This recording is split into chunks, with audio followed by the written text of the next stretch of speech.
Tonight we begin in East Africa, where security officials in Kenya are reassuring citizens that there will be peace during and after the much-anticipated August 8th presidential election, even as thousands of people are fleeing cities and towns and returning to their rural homes. The urban flight is seen as a sign of possible post-election violence. Africa 54's Vincent Makori reports from Nairobi for us. In a briefing to the media early Wednesday, Kenya's government spokesman Eric Hayde said authorities have witnessed propaganda and social media orchestrated crusade to spread fear and anxiety among voters. The opposition has been alleging that the government is conducting secret training of security personnel to help rig the elections. But let me confirm that these joint trainings are going on to prepare themselves for any eventuality come election day. Police will be in polling stations to support the IEBC to prevent crime, detect crime, apprehend offenders, and maintain law and order.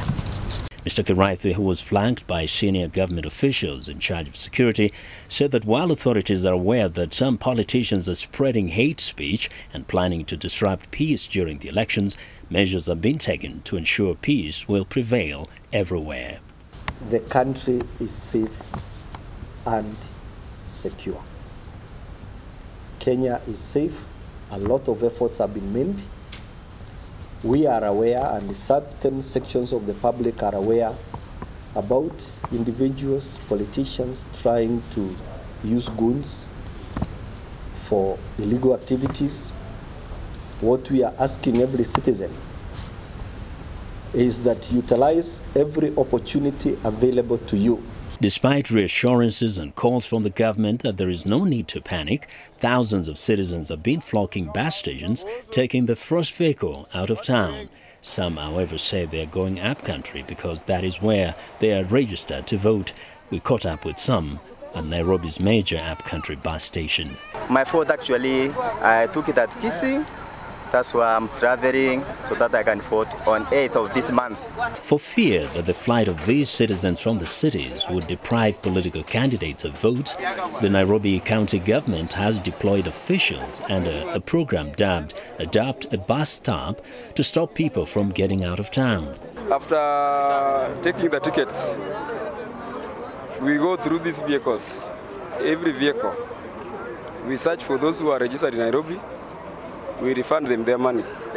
Only those who are registered at home, we allow them to travel. Whether leaving town or staying, there's no question that the citizens of this country are under the grip of great anxiety. Well, joining us now live via Skype from Nairobi, Kenya, is Africa 54's Vincent Makori. Vincent, a very good evening to you. Good evening, Hayde. Now, give us some perspective here. Why exactly are so many people fleeing the cities and urban areas? Because it's not exactly as though people are really leaving the country, is it?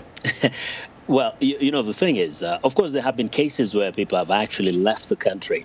Those who are able to do so, you know, either taking a vacation to the neighboring countries or some have gone abroad. But that's a very small number. But, you know, traditionally, people in this country feel more safer, more secure in their rural homes because they're amongst their own people. So even politically, they feel that, you know, they can relate with people in their own village, and therefore there's no threat. Even if there was to be violence, generally, this violence will pit one community against another. Usually there's no fighting within or amongst people of the same community. So home is always a place of that gives a sense of security. Now, Vincent, of course, we've seen from your reporting that there are efforts underway to really prevent people from leaving the urban areas. Is there any sort of implication for political candidates, this urban flight?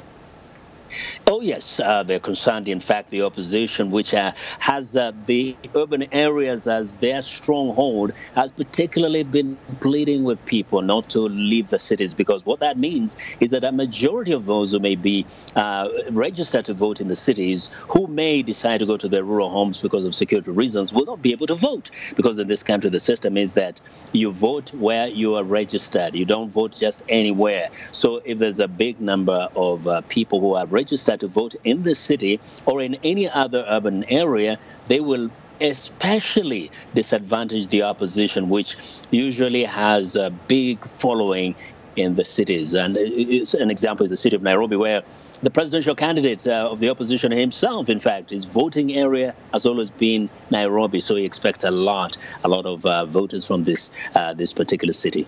Vincent, just to wrap briefly for us, we see security officials are at great pains to allay people's security fears. Is that message in any way getting through?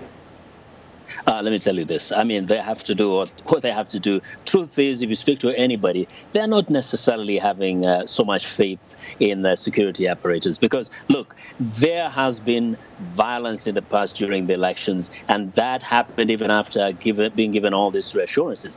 People generally don't trust what is said by especially security officials in this country. You just hear people saying, we hope and pray for the best, but what they're told, they take it with a little pinch of salt because they know most of it is just reassurance. Well, all the best with your reporting, Vincent Makori, as we enter the final stretch here. That is Africa 54's Vincent Makori reporting live for us via Skype from Nairobi, Kenya.